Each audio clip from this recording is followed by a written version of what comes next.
Good afternoon, everybody. Howdy ho, howdy ho. Hope you enjoyed your farm tours. What a lovely day. It's great spring at Stone Barn Center. Nothing is better. I'm Kathleen Merrigan. I'm a member of the Board of Directors for Stone Barn Center. I am serving right now as the transition director. We're trying to upscale what we do here because the times demand it. Things have to change in our food systems, we know it, and we think we have a lot of great things going on here that we can share with the world. So we're thinking deeply about those things these days. I'm also one of Dan Barber's disciples, a friend of the Rockefeller family, and one of the greatest admirers of Fred Kirschenmann. Fred Kirschenmann is the president of our board of directors. He has been associated with Stone Barn Center since its inception, when we realized right away we needed some serious farm expertise. And if you know anything about Fred, he is a renowned farmer from Iowa and North Dakota. His home farm is North Dakota. He spent a lot of time at Iowa State at the Leopold Center. And he really is an incredible voice for the soil and for regenerative agriculture and organic agriculture, and for many of us has been our conscience as we've gone along our journey learning about how our systems need to change in order to have a healthier planet, healthier people. And so it is with great pleasure that I invite Fred to the podium to introduce this year's Kirschenmann Lecturer. Fred.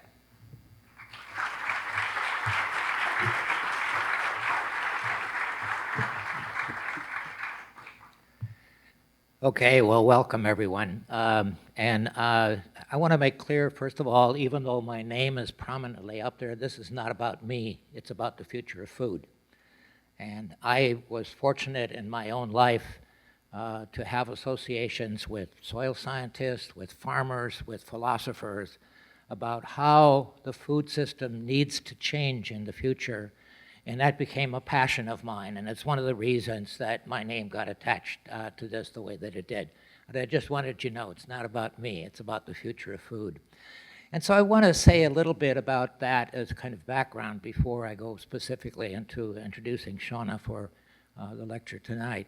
And this is actually, tonight is the 5th lecture. There have been 4, and I know many of you have been at the previous ones.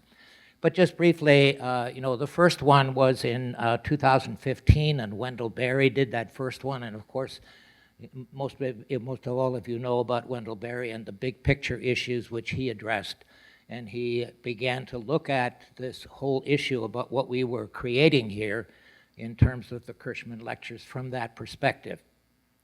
And then the second lecture was Daphne Miller, and Daphne Miller is a physician, and she operates a clinic in California and also teaches family medicine at the University of California. And Daphne Miller spoke to us about the relationship of soil and our own health, because as a healthcare professional, she discovered that if you really want people to restore their health, you put them on a diet of whole food grown on healthy soil, and that's what makes them healthy. If all you do is put them on pharmaceuticals, it keeps them from getting worse, but it doesn't make them healthy. And so she did a great job of tying those connections together. And then the following lecture, the third lecture, was Ricardo Salvador, and of course as an ecologist, he helped us understand all of the interconnections of these living systems which are part of a sustainable farming system, and did a great job of laying all of that out. And then last year in 2018, Shelley Pingree, who is a politician, and she approached the whole issue about the future of food in terms of the role that public policy can play in all of this. And of course, she was very clear that this is a hugely problematic issue because of the way our current politics are shaped. But nevertheless, she left us feeling somewhat hopeful that those kinds of changes were going to come because they were going to be necessary. And then the other thing that for me that I wanted to share that I think are important of our meeting here tonight is what's happening here at the Stone Barn Center and the Blue Hill Restaurant. And, Jack Elger, who is managing our farming operation, and for him, from day one here, it was restoring the health of soil. It was the critical function of making the farming system work, because it was what made it self-renewing and self-regulating. And then Dan, as a chef, who is now a world-renowned chef, he has understood for a long time that if you want not only the best nutritious food, but also the best tasting food, then you want to get the food from farmers that manage the soil for soil health. And then you get all of those kinds of benefits. And so being here to be a part of the kind of culture and philosophy and reality that Dan and Jack are doing together here has been a huge inspiration for me. So again, I'm very proud to have my name connected with this, but it's not about me. It's about all these other things that are going on.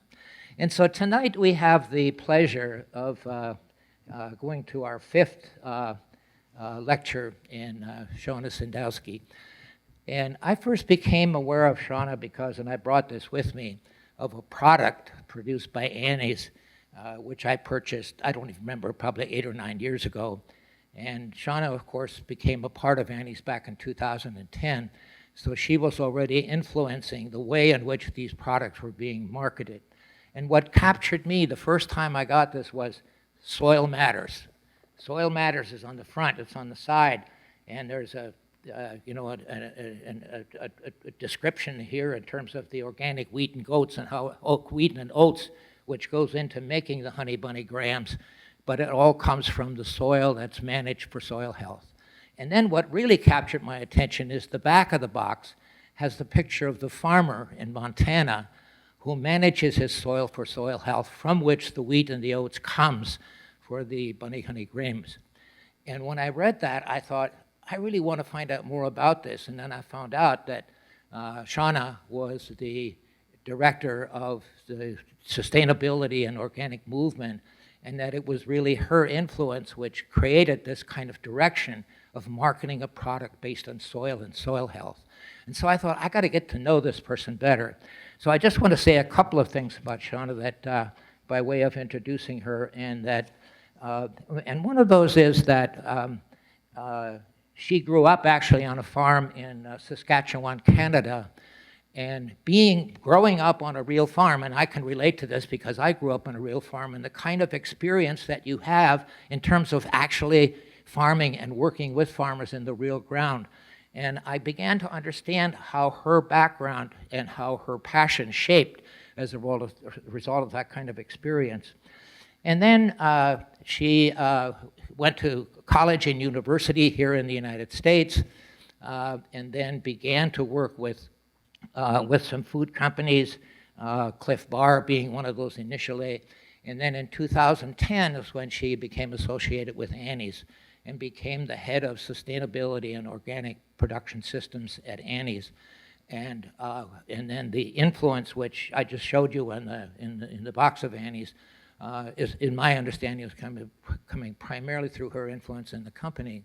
And then I wanted to learn more about her, and I followed her career ever since then. And when we came, as the team here started to have the conversation about who do we want to do the fifth lecture, Shauna's name came up pretty quickly, and everybody was excited about having her come and share with us her story that we're all going to hear now tonight. And so, Shauna, thank you for being here and sharing your wisdom with us tonight.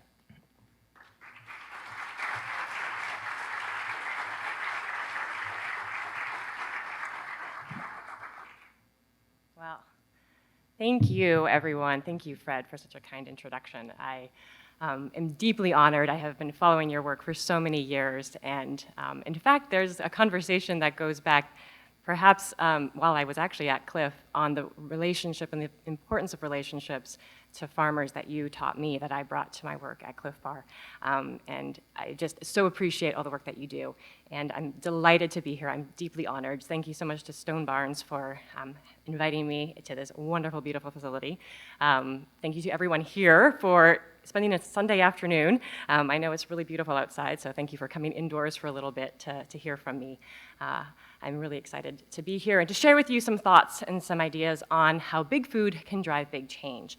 And so Fred shared with you a little bit about my background and what I do. Today I want to talk to you about the role of business and the role that business can play in addressing some of our big planetary challenges that we face, and the role that we play as a part of it, because all of us depend on business for a lot of the things that we do, whether we work in business or whether we buy the products that a lot of the business makes.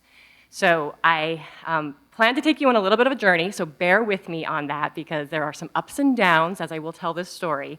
And I hope, though, at the end of it, that I leave you with a sense of hope, because that's where ultimately I think we do need to be going, all of us. But we have some work to do to get there.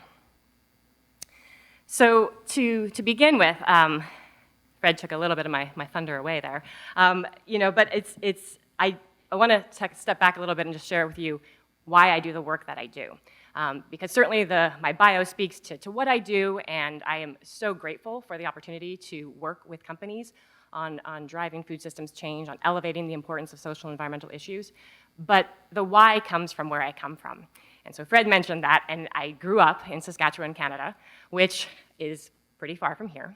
And it's, for those of you not familiar with the geography of Canada, it's south. The southern neighbors would be North Dakota, Kansas, Nebraska. So a familiar landscape for those of you who have been to those parts of the world.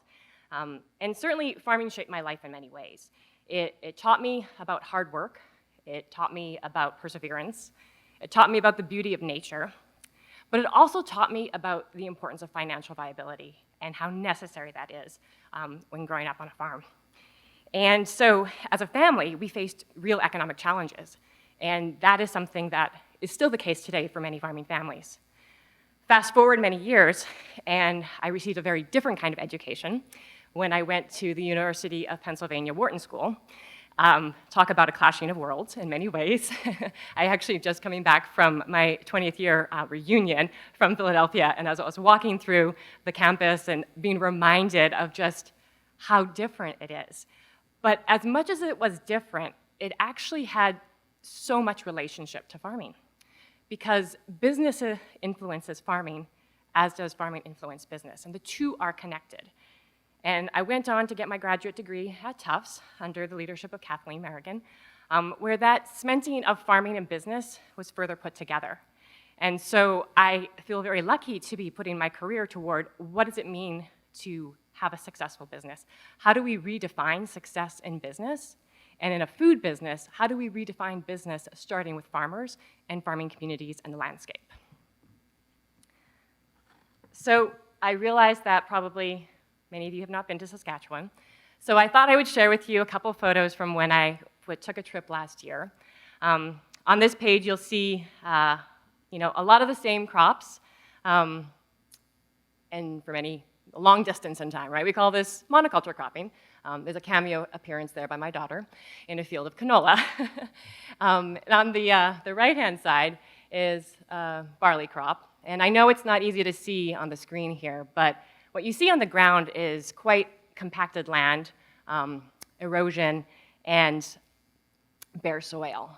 And when you go to some small towns, this is a town midway between the capital of Saskatchewan and where I grew up, you will see equipment like this, which is grain augers and grain storage bins, and tanks, big storage tanks, which is where you would hold chemicals.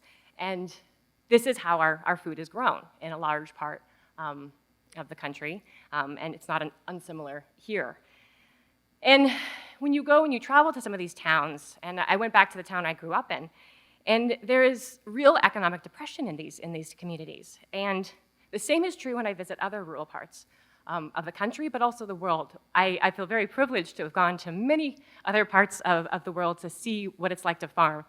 And the same themes ring true. You have eroded landscapes, monoculture, and poverty.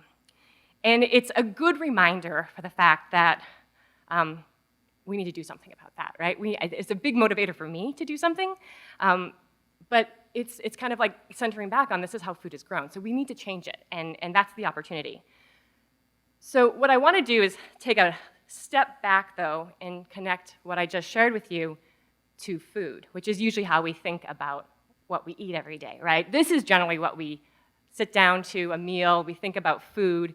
Food is one of the most pleasurable things that we have, right? You come to a place like this and, oh my goodness, if you get to eat the food here, how lucky are you, right? Beautiful food. We eat every day. It's what nourishes us, it's what connects us to each other. It's a cultural activity. And it's something that, for the most part, most of us don't have to think about where our food comes from. And because it's accessible and it's there, and we pick it up at the grocery store, and these days it's delivered to us, and we're so fortunate to have food so easily accessed. And the fact is, though, it wasn't always easily accessible, right? There has been a big focus on our agricultural production system to produce more food. And as our population has grown, so has the yield production. We've been very focused on increasing yield. It is a huge achievement for our agricultural industry to feed the number of people that we do. And that is what has enabled us to get that easy access to food, is because we've been very focused on it from an agricultural production system. It has been primarily focused, though, on yield. And with that, it has come at a cost. And so these are, some stats I share. It doesn't cover the full gamut of it, but we have lost half of our topsoil in the last 150 years. We're actually losing soil 10 times faster than the natural replenishment rate. And this has an impact on yield as well. We have decreased wildlife populations by over half in less than 50 years. Just last week, there was a new UN report out talking about all the losses right now that we're seeing and experiencing with biodiversity. And food waste. We waste 1/3 of our food globally. And yet, we have almost 1 billion people who are still hungry. And so these are startling stats, and again, I did say I was going to bring you on some ups and downs. This is the down part. This doesn't feel very good, right? But sometimes statistics can feel just like that. They can feel impersonal, a little bit disconnected. It's like, I'm doing things differently, or it's not happening to me. But the fact is, it's happening to us now, right? We're actually starting to feel the effects, the consequences of what's going on here. This is just from a couple months ago when the floodwaters devastated so many farming communities. This one in particular is in Missouri. Huge losses to farmers, huge losses, millions of dollars that we still actually don't know what the full cost of that is.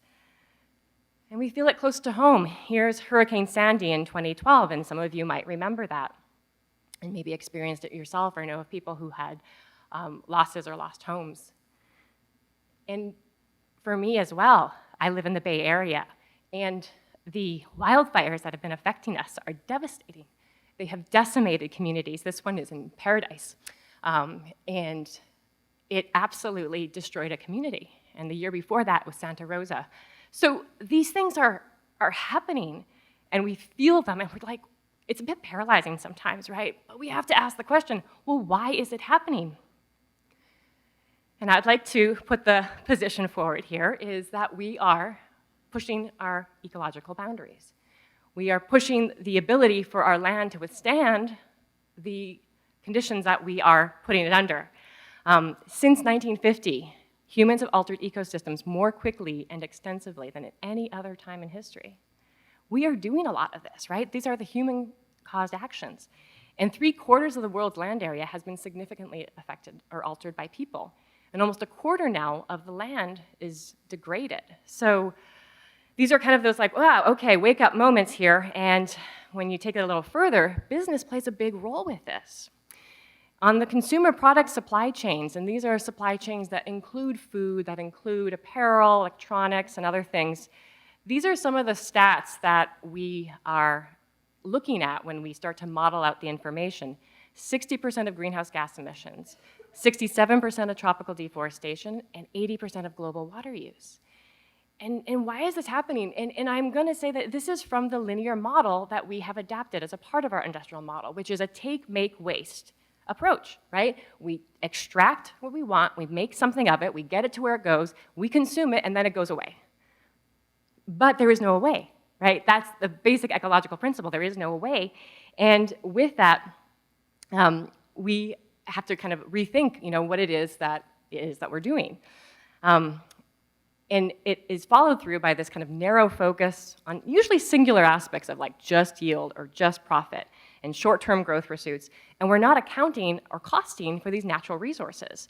And it's missing the bigger picture in which we operate. And when you dig into food a little bit more, we see that this is actually really pronounced. And I love this quote here by Jonathan Foley, who is currently now actually the executive director at Project Drawdown. Formerly was at the California Academy of Science, and before that, University of Minnesota. But I doubt this is the case for many of you in this room, but a lot of people don't think about food as contributing to climate change.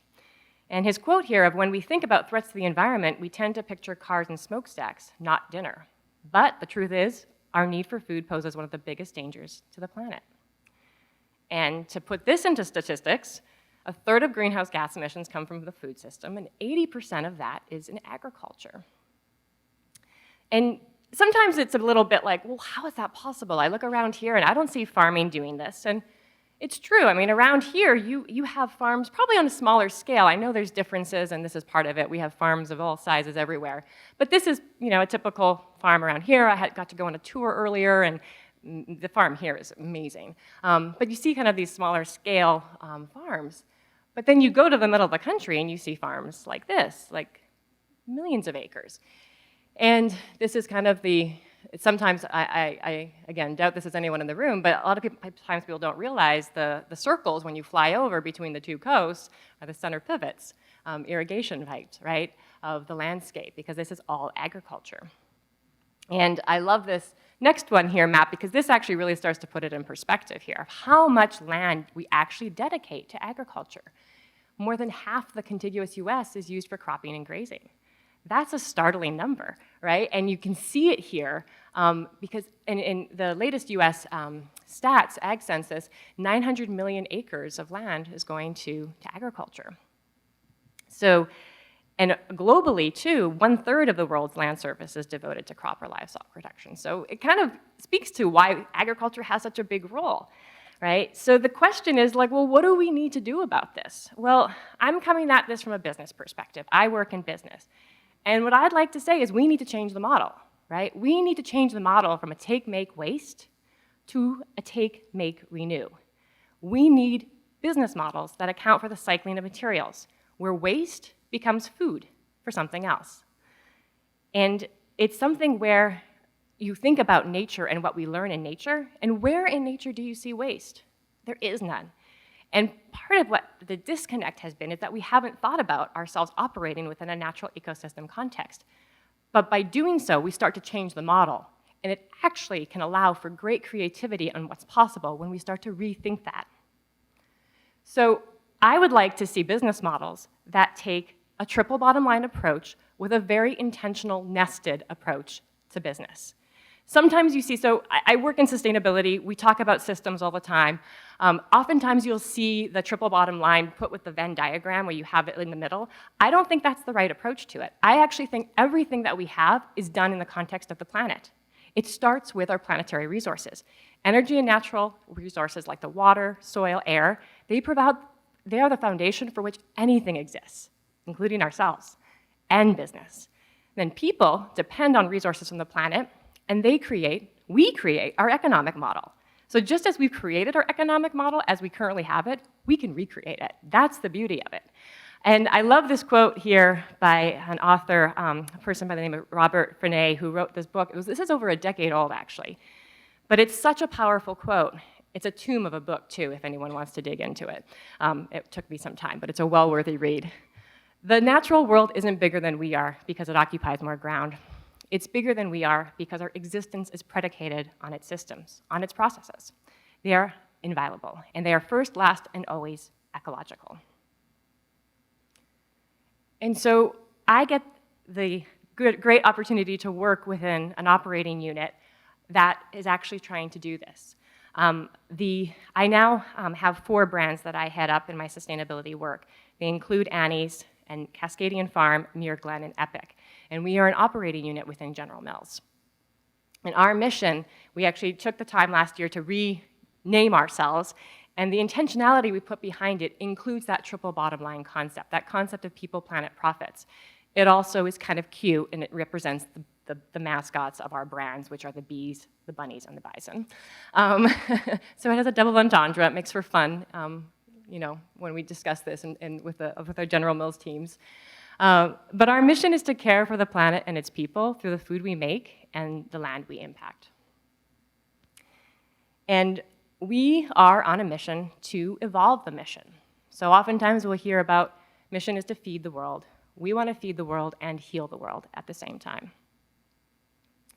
So I talked a lot about the impacts that agriculture has. The beauty is, because of those impacts, agriculture actually has one of the highest potentials to do something about it. And I don't know how many of you here in the room are familiar with the Project Drawdown book. Hands, anyone? Yeah. It is a fabulous book, beautifully, has tons of great photos in it. But my favorite, of course, being a bit of the nerdy geek that I am, is that they identify that 12 of the top 20 solutions relate to food and land use. And that's profound. Like, talk about a hopeful opportunity of what we can do after all those kind of hardline stats that I shared. Agriculture is a solution. We can actually change the way we do agriculture and start to combat climate change. Wow, what a challenge, and also what an opportunity. And so we really need to shift the paradigm. Regenerative agriculture is an opportunity to do that. It's an opportunity for us to think about how agriculture connects to food. And this slide here really kind of compares and contrasts the two different systems, right? One that we're moving from an agricultural system that competes with nature to one that really looks to partner with nature. Disturbance to protection, monoculture to diversity, and a reductionist focus on one single thing like yield to a more holistic set of outcomes. And one of the things that I am so deeply appreciative of is the work of the organic movement to highlight what organic practices can do to help change the paradigm in agriculture. It's an excellent model for us to learn from, and regenerative is definitely inclusive of organic. But it also, when we look at the landscape right now, less than 1% of the agricultural lands are organic. So we want to do more to get more agriculture in. So with some of the work that I've been leading at General Mills and through the 4 brands that I head, it's about how do we actually start to build on these principles of organic and include additional emphasis on building natural resources, measuring outcomes, and supporting farmer livelihoods.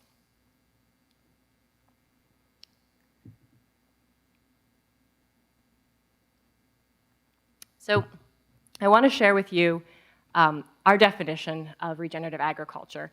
And already I've heard it. Kathleen introduced regenerative agriculture on the farm tour today with Shannon. We also talked about regenerative agriculture. So I'm actually curious, how many here in the room are familiar already with the term regenerative agriculture? Yeah, that's great. And it's kind of interesting because in so many ways, the work of regenerative agriculture has been around a long time. I mean, again, it's building on these principles we know of organic.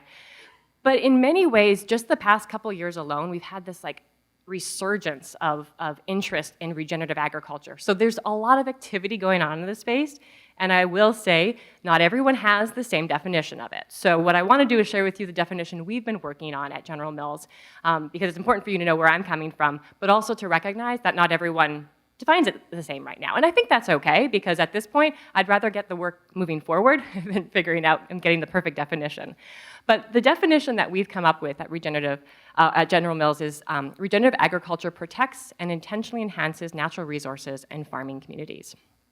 And our approach to this is to really be holistic, which is why we focus on those 3 outcomes that you see here on the left: soil health, above ground biodiversity, and farmer economic resilience. And what we're really trying to do with regenerative agriculture is optimize the use of Earth's natural resources: solar energy, water cycles and nutrient cycles to build healthy soil and to benefit biodiversity and to benefit farmers. One of the things that we have learned in our work, though, is that there's a lot of different practices that can get you to these 3 outcomes. And rather than taking a prescriptive approach to it of like, this is included, that's not included, we're trying to frame our work under principles. And we've learned this through our work with farmers because they've given us a lot of feedback. We solicit their feedback and they very graciously give it to us. So we are really looking to see how we can make this work for farmers because ultimately it's about the farmers who are doing this work. And so these 5 principles here are what capture the key elements that we're looking for. So the first is to minimize soil disturbance. And that's limiting both mechanical, chemical, and physical disturbance to the soil. The second is maximizing diversity. So we're looking for diversity of plants, animals, and insects. The third is keeping the soil covered. So providing a coat of armor. There's a farmer that I'll be speaking about in a little bit who talks a lot about this armor on the ground. So when you see bare soil, you don't want to see bare soil. You want to see covered soil, either with a living root in the ground, which is the next principle, or something else to cover it.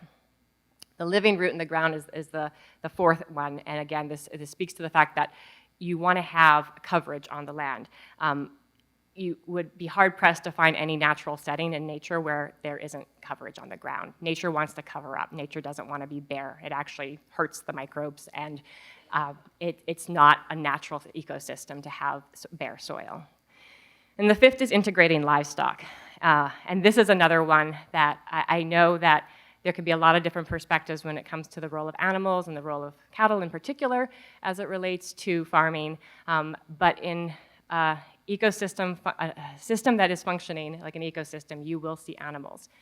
Animals exist in nature, and they have a role to play when done right on the farm too. So some of the practices that will kind of follow with these principles include things like cover crops, perennials, reduced tillage, diversified crop rotations. So again, we're focused on the outcomes, recognizing that practices lead to these outcomes, but we're trying to communicate it through principles. So there's a whole lot of work that is going on with our brands right now as we seek to implement regenerative agriculture.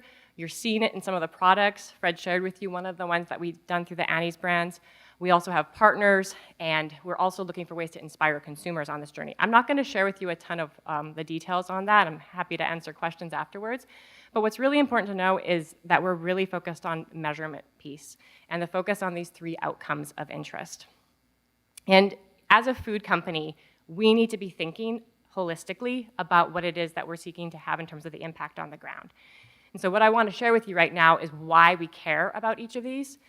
We're in the process right now of figuring out the measurement behind it. The measurement's actually really tricky. This is, in some ways, new fields, and they're fields that haven't been prioritized. So we have work to do, and we're on the journey to do that. But I want to walk you through a little bit in terms of why these 3 outcomes are so important. So the first relates to soil. Soil is absolutely imperative for a food company. It's absolutely imperative for any of us who eat. 99% of our food comes from soil, right? So if you work for a food company or know of a food company that's not working in soil, you can ask them to focus on soil. Because if they're not looking at that long-term viability of their business, right? The land beneath our feet is incredibly powerful, and arguably, we have a lot to learn because it hasn't been focused on in terms of that magic of the microbial activity. It's been focused on more as a medium to get nutrients from, the going into the plant and ultimately growing the plant and focusing on yield. But what's amazing is that a healthy teaspoon of soil has more microbes than there are people on Earth. A teaspoon! How is that possible? And so there's so much that healthy soil can offer, and it's what we need to grow our food. And so some of the things that healthy soil can do is it enhances nutrient retention and recycling. It helps to absorb and hold water. Enhanced water infiltration and retention leads to improved water quality and greater resilience to drought. It also, when you have water infiltration, which means that the water can enter the land and get down quickly and so that the soil can act like a sponge, it helps to reduce erosion. Water that sits at the surface will erode and take away the nutrients and run them off into rivers and streams and elsewhere, but it doesn't keep it in the soil and doesn't keep it for the plants. The healthy soil can also support microbial diversity, which is really important because it provides the habitat for biodiversity. And finally, it can sequester carbon. And this is the one that I get super excited about because, I shared with you that we have this great, a challenge and now opportunity when it relates to climate change. And when it comes to soil can draw carbon out of the atmosphere and store it underground, helping to reduce greenhouse gas emissions. This is the power of soil to respond to one of the big urgent challenges that we face. There's actually 3 times more carbon stored in soil than in the atmosphere. And when you put the atmosphere and plants combined, there's more carbon in the soil than both of those. And that's incredible. But, because there's a but, the way we have been cultivating our soil, we have lost 50 to 70% of our original carbon stock. So if we start to change that and start to draw down carbon and put it back into the ground, we can actually help to fix the broken carbon cycle and cycling it back into the ground. So the way in which this works are by following those 5 principles I mentioned. Those 5 principles are really about inspiring the natural ecosystem to properly function. And it's basic photosynthesis here, right? You have plants absorb the carbon dioxide through the leaves. They release the oxygen, which we all need. And that's this basic photosynthesis. So in order for the plants to grow, they take in this carbon, they build the tissue above ground, and they also build it below ground. And some of that below ground, it's called liquid carbon or exudates, they feed the microbes. And it has this very synergistic relationship between the soil, the carbon, and the microbial activity. And I will say that there is so much yet that we have to learn in terms of the interactions of biological, chemical, and physical processes that regulate carbon. But the opportunity to fix this broken cycle is huge, and we need to be doing something about that because the opportunity is literally beneath our feet. And I think that, that is one of the big parts, the hopeful parts I have for what we can be doing as it relates to food, as it relates to farming. Biodiversity is the second outcome that we are focused on. And biodiversity matters for a food company as well. So soil has 99% of food is grown in soil, but biodiversity, 1 out of every 3 bites is dependent on a pollinator. 1/3 of our global crop production, 85% of flowering plants rely on animal pollinators, bees, birds, butterflies, right, for reproduction. So we need those pollinators for food production. We need them in order to eat food. And animals also have a role to play. When done right, the grazing of animals can actually stimulate the plants to pump more carbon into the soil. So again, this connects back to the soil. So biodiversity, again, another important indicator for us to be following and tracking on.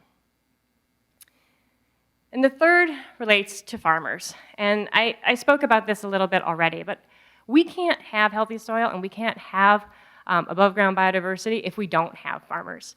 Right? Farmers are absolutely critical to advancing this work.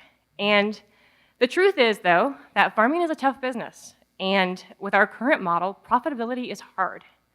More than half of US farms are losing money each year. It's a negative income for more than half of farmers. And that's a concern for all of us, right? Because we need these farmers to be doing these practices. And the good news is with regenerative agriculture, it starts to build that healthy soil, which can actually make farmers themselves more resilient because they don't need to have the inputs to grow their crops as much, which brings them greater resiliency, but also greater profitability. And they have that less dependence, right, on fertilizers and pesticides. And their soil, through the carbon, becomes more like a sponge, such that they can take in the water when it comes and keep it where it's needed to help grow the food. So there's a lot to be said for the practices that regenerative brings to farmers that can really help them be more viable in the long run.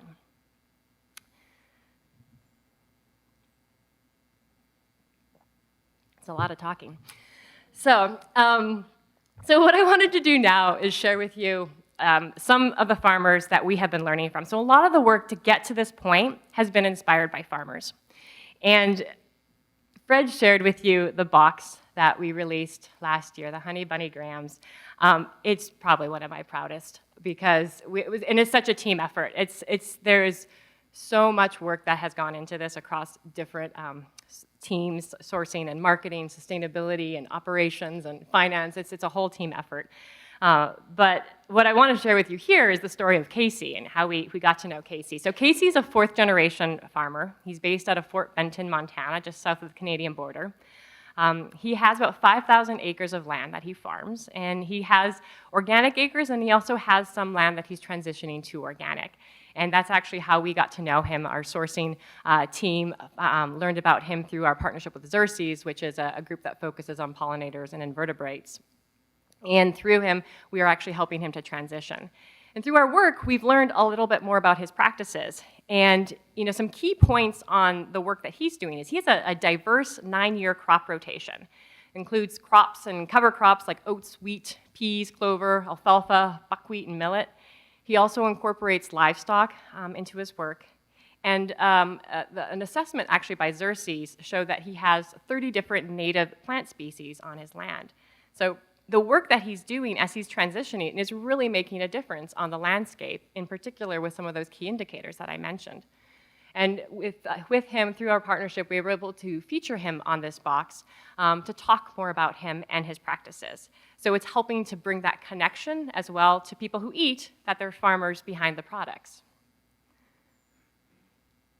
The second farmer I want to share with you is a gentleman by the name of Will Harris.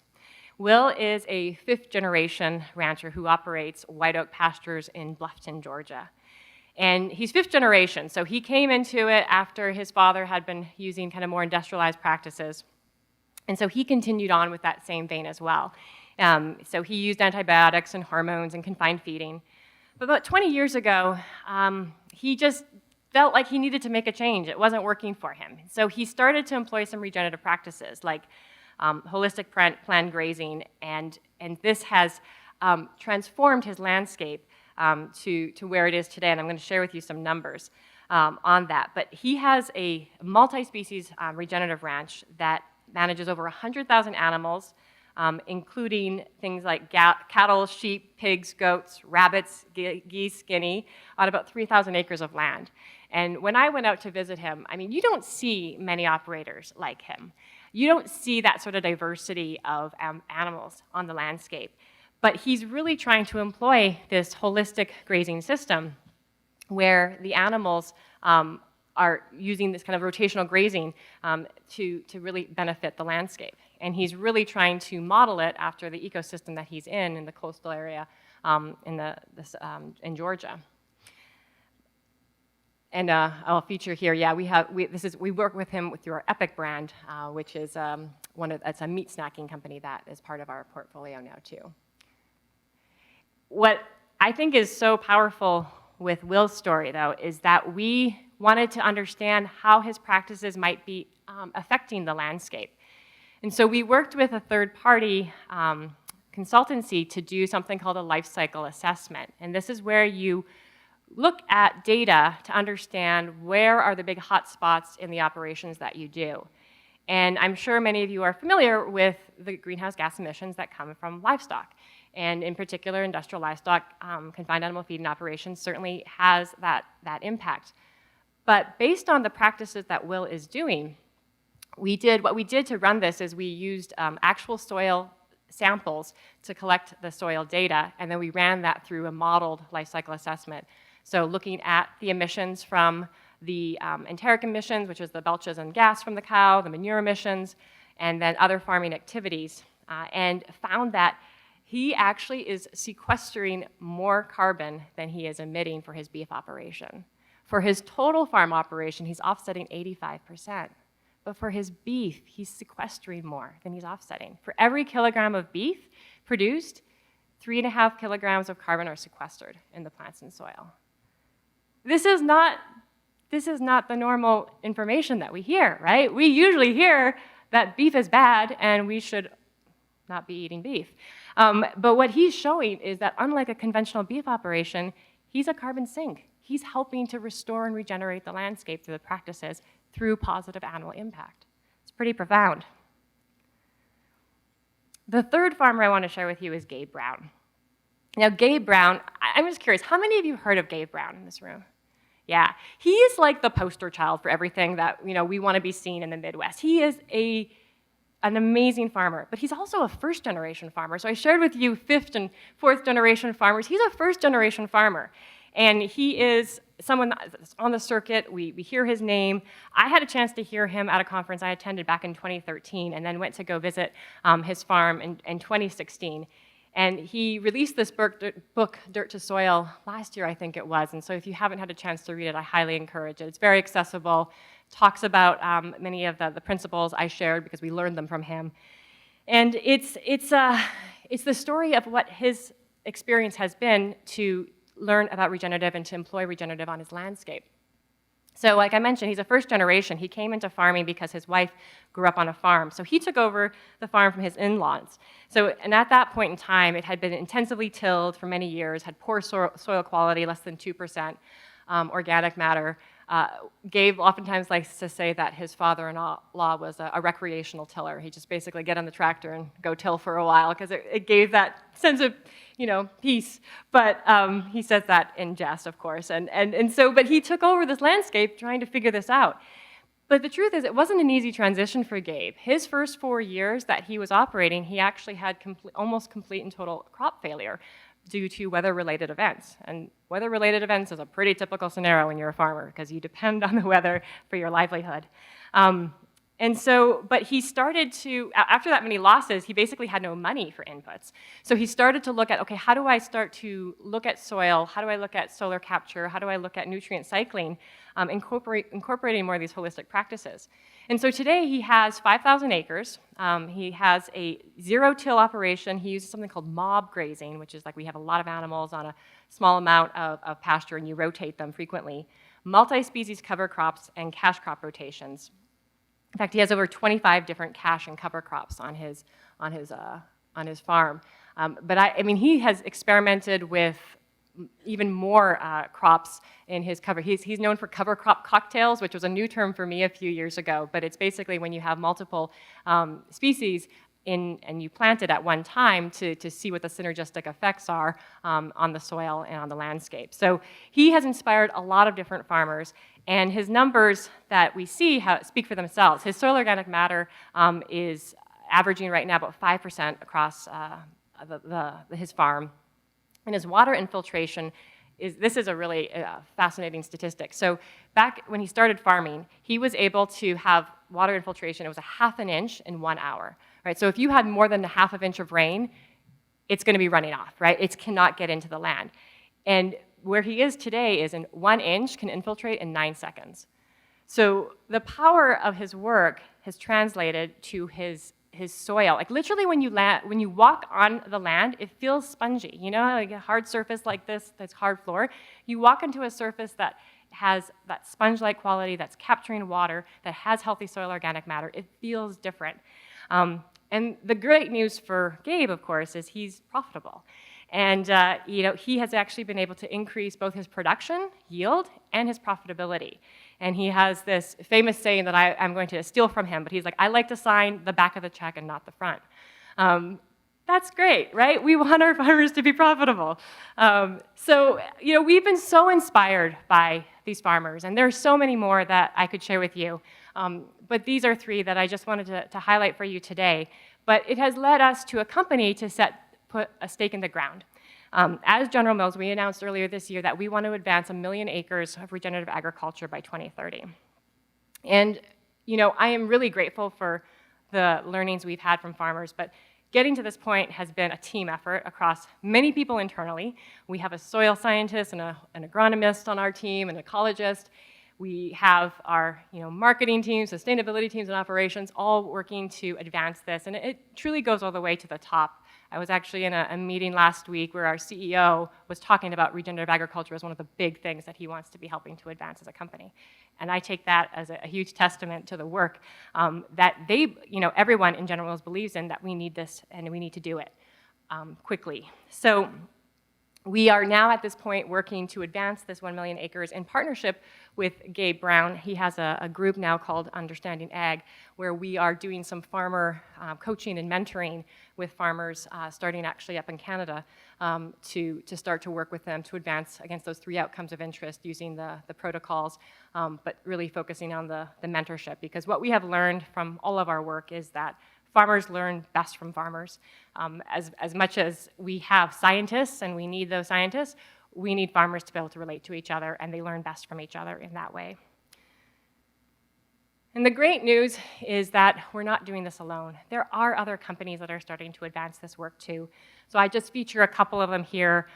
Big fans of Organic Valley and Patagonia Provisions for the work that they're doing. Organic Valley in particular works directly with farmers through their farmer cooperative, and is really starting to pick this up on carbon farming and practices that farmers can employ on the land to change the landscape. And Patagonia Provisions has also been elevating this. This is through the Kernza product, Long Root Ale. And then you have companies like Dr. Bronner's, and apparel companies like Wrangler are starting to pick this up too.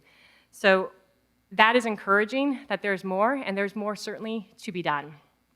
But what we do know is that we need to connect eaters to the landscape, right? So some of the products featured here are ones that come from the portfolio I get to work on. The one on the far right is actually the next iteration of the Soil Matters box, where we're really actually trying to say how this mac and cheese can help protect our planet, right? We need to connect what we're doing as a food company to the planetary impacts that we have. Kernza is this is a new product that we just launched. It's actually not available on shelf because we had such a big yield loss on the crop, but we proudly got it made, and it's now available if you wanted to go purchase a box. The donations will go to the Land Institute, but you can see me afterwards if you want to learn more about that. But we're super excited to support it. This work is innovative and doesn't always work out the way we expect it to, but I'm really proud of the marketing teams for picking this up and running with it. But ultimately, you know, all of this work is about connecting eaters to the land and eaters to farmers. All of us need farmers in order to do our work, and so we need to figure out ways that we can continue to elevate that connection. So what I will say with this kind of in wrapping up is that as a company, you know, we are on a journey to elevate the importance and urgency of knowing where food comes from, how it's grown, and why that matters.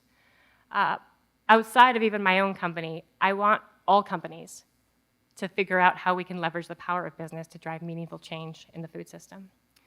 And how do we connect farmers and eaters, right? Farmers' voices matters, soil matters, food matters, and we need all of that connecting together to change the paradigm that we are in right now. And so while I came here to talk about business, and hopefully you have a sense for the opportunity with business, so if you work in business, maybe you got sparked some ideas for what you can do and how you can implement this. But I'm also oftentimes asked, well, what can I do as an individual? And the truth is there's a lot individuals can do. And in fact, when it comes to business, your influence really matters, right? So by asking business for things that you want to see, that's going to help to get business to change, because business is a response to demand, right? That's how it works. So first, it's about seeking transparency.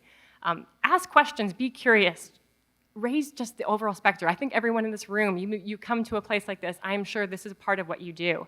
And so I would encourage you to do more of that and to visit more farms and learn from farmers. And if you have the opportunity, visit farmers in places you don't normally go to farms, outside your normal area. If you travel to the Midwest, try and get on some farms and learn more from the farmers. The second is just to be mindful of what you eat, where it comes from, and what you waste. I didn't talk a lot about food waste, although I did share the statistic on 1/3 of food being wasted. So it is a big contributor, some of these big impacts that we have, and so we can do something about that.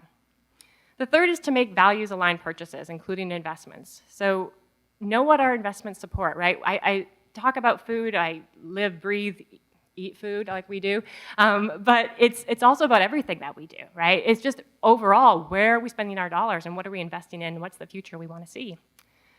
The fourth is to vote. I'd be remiss if I didn't include the policy action, because we all have a role to play when it comes to citizen democracy. And our policy system has a huge influence. And so if you attended last year's talk, you heard from Shelley Pingree on the important role that food policy plays. And that's our opportunity to engage with our congressional representatives to do something and to ask for what we want to see in the system. And we truly can, the fifth, be the change that we want to see.